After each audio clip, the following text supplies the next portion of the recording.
biglang nawala.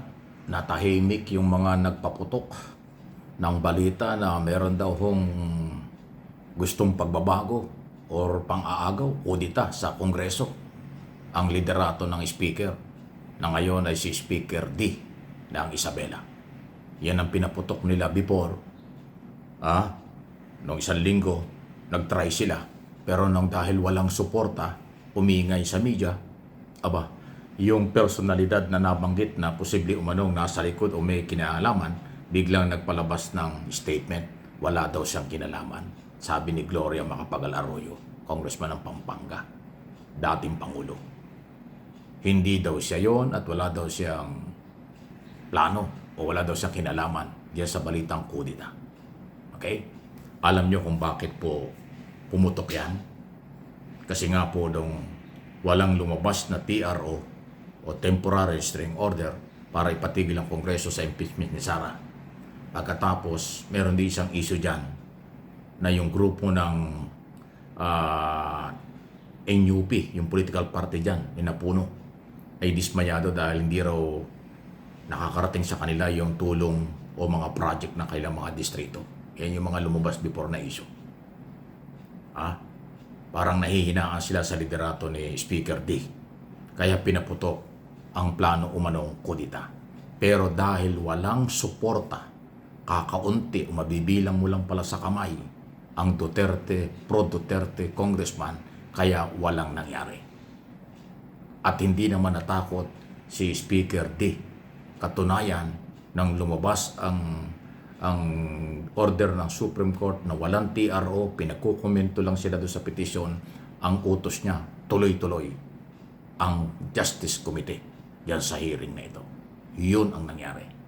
So, i-deny lang nila, sa aking opinion, nag-deny lang sila na walang kudita, walang tangkang pang-aagaw kay D kasi wala silang manpower, wala silang numero, minority lang sila.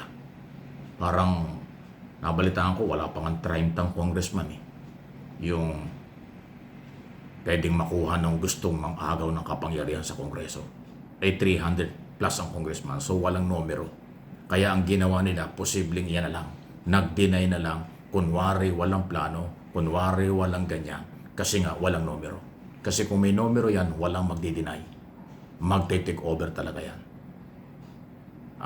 Pinakalat nila para takutin ang Committee on Justice, takutin yung majority ng Kongreso at yung liderato ni Speaker.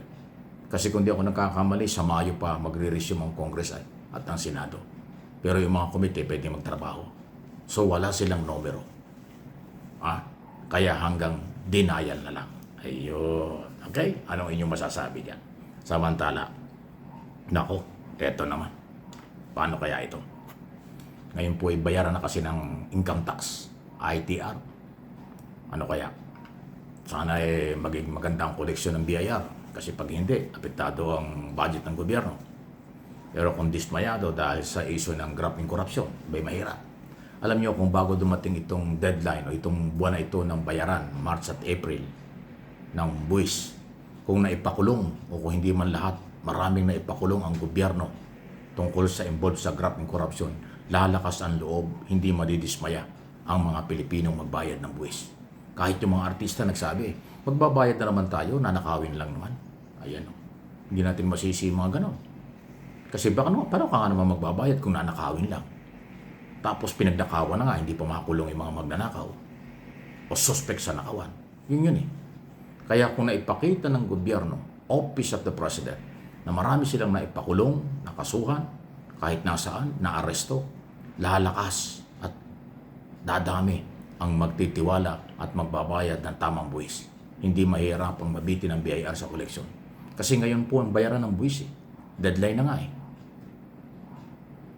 yun yung aking interpretation at opinion. Ulitin ko, kung hindi nasira ang tiwala ng taong bayan, maraming magbabayad ng buwis. Pero nasira dahil mayroong korupsyon na hindi naman may tatago dahil totoo. At yung paghahanap sa mga korap, nag-abuso sa pera ng bayan, hindi naman gaanong naramdaman. Kasi until now, walang malalaking taong nakulong. Wala pang senador na nakukulong. Yung isa ay dating senador. Wala pang cabinet secretary, dating cabinet secretary nakulong. Puro investigasyon pala. Iyon po yung dahilan kung bakit natitignan natin sa mga malalaking personalidad sa showbiz, artista. Paano tayo magbabayad? Ninanakaw lang. Ibalik muna ninyo. Ibalik muna ninyo ang ninakaw nyo bago kami magbayad. Naku, matindi po yan. Ayun, maraming supporters siya mga yan, maraming followers. Paano kung yung mga simpleng mamamayan? Ganon din ang isipin. Saka na tayo magbayad, ninanakaw lang naman nila eh. Huwag na tayo magbayad, hindi nga nila maibalik ninakaw eh. Naloko na. Ganyang kalaki ang epekto ng mabagal na galaw ng mga kinaukulan sa pagpapail ng kaso at pag-aresto sa mga posibleng may kinalaman. Hindi ko po sinasabing guilty. Guilty na ang mga akusado. Sila ay iniimbestigahan, akusado pa lang. May karapatan silang ipagtanggol ang sarili. Pero kung nakita lang ng mamamayang Pilipino na maraming nakulong, maraming pinapanagot, tataas ang kumpiyansa at magtitiwala ang tao na magbayad ng tamang buwis, magbayad ng buwis, at makakakolekta ng perang malaki o buwis ang BIR ngayong panahong ito. Yung March at April, napakaseryoso niyan sa gobyerno. Yan ang koleksyon, yan ang filing ng IT ang tinatawag. Eh paano kung walang mag-file o walang magdeklara ng totoo? Dismayado. Ay malaking epekto niyan. Okay?